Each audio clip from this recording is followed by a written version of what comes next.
की सवारी करने वाले मेंढकों की कथा। एक पर्वतीय प्रदेश में एक वृद्ध सांप रहता था। उसका नाम मंदविश था। वृद्धावस्था के कारण उसके लिए अपने आहार की व्यवस्था करना कठिन होता जा रहा था।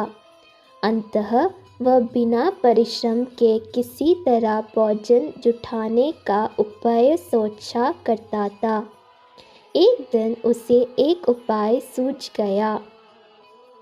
बिना समय गंवाए वह मेंढकों से भरे एक तालाब के किनारे पहुंचा और कुंडली मारकर यूं बैठ गया, मानो ध्यान में लीन हो। जब एक मेंढक के उसे इस तरह देखा तो उससे बहुत आश्चर्य हुआ। उसने उससे पूछा, क्या बात है सांप मामा, आज इस घड़ी आप यहाँ कुंडली मारकर बैठे हो? भोजन की व्यवस्था नहीं करनी है क्या? आज क्या आपका उपवास है? मंदविश ने मधुर वाणी से उत्तर दिया, अरे बेटा, आज प्रातः जो घटना मेरे साथ घटित हुई उसने मेरी भूख हर ली है। ऐसा क्या हुआ मामा? मेंढक ने जिज्ञासावश पूछा। बेटा, प्रातः मैं एक नदी किनारे भोजन की तलाश में घूम रहा था। वहाँ मुझे एक मेंढक दिखाई पड़ा। मैंने सोचा कि आज के भोजन की व्यवस्था हो गई और उसे पकड़ने बढ़ा। पास ही एक ब्राह्मण और उसका पुत्र ध्यान में लीन थे। जैसे ही मैंने मेंढक पर हमला किया, वह उछलकर दूर चला गया और ब्राह्मण का पुत्र मेरे दंशाक का शिकार बन गया। वह वहीं तड़पकर मर गया। अपने पुत्र की मृत्यु देख ब्राह्मण क्रोधित हो गया और उसने मुझे मेंढकों का वाहन बनाने का शाप दे दिया। इसलिए मैं यहाँ तुम लोगों का वाहन बनने आया हूँ। मेंढक ने यह बात अपने राजा जलपाद को बताई। राजा जलपाद ने सभा बुलाकर अपनी प्रजा को ये बात बताई। सब ने निर्णय लिया कि वे वृद्ध सांप का शाप पूर्ण करने में उसकी सहायता करेंगे।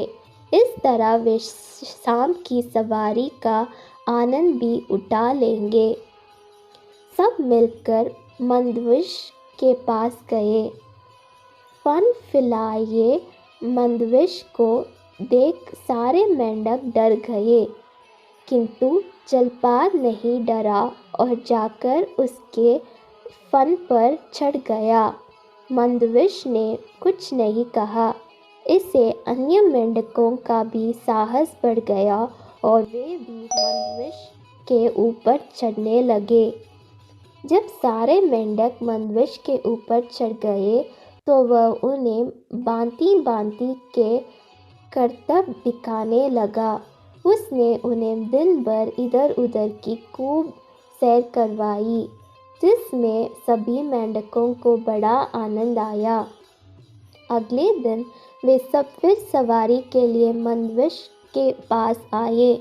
मंदविश ने उन्हें अपने ऊपर चढ़ा तो लिया, किंतु वह चला नहीं।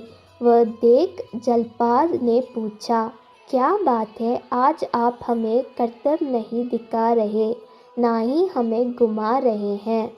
मंदविश बोला, मैंने कुछ दिनों से कुछ नहीं खाया है, इसलिए मुझे चलने में कठिनाई हो रही है।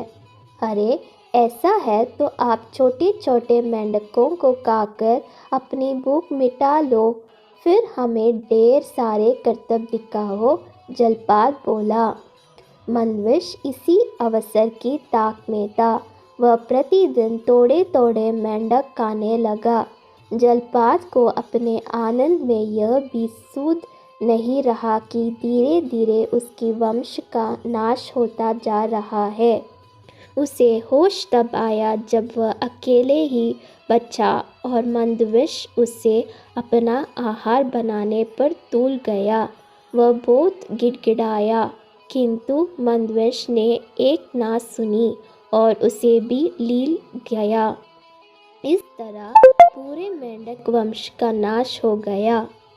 सीख: अपने क्षणिक सुख के लिए अपने हितैषियों या वंश की हानि नहीं करनी चाहिए। अपने वंश की रक्षा में ही हमारी रक्षा है।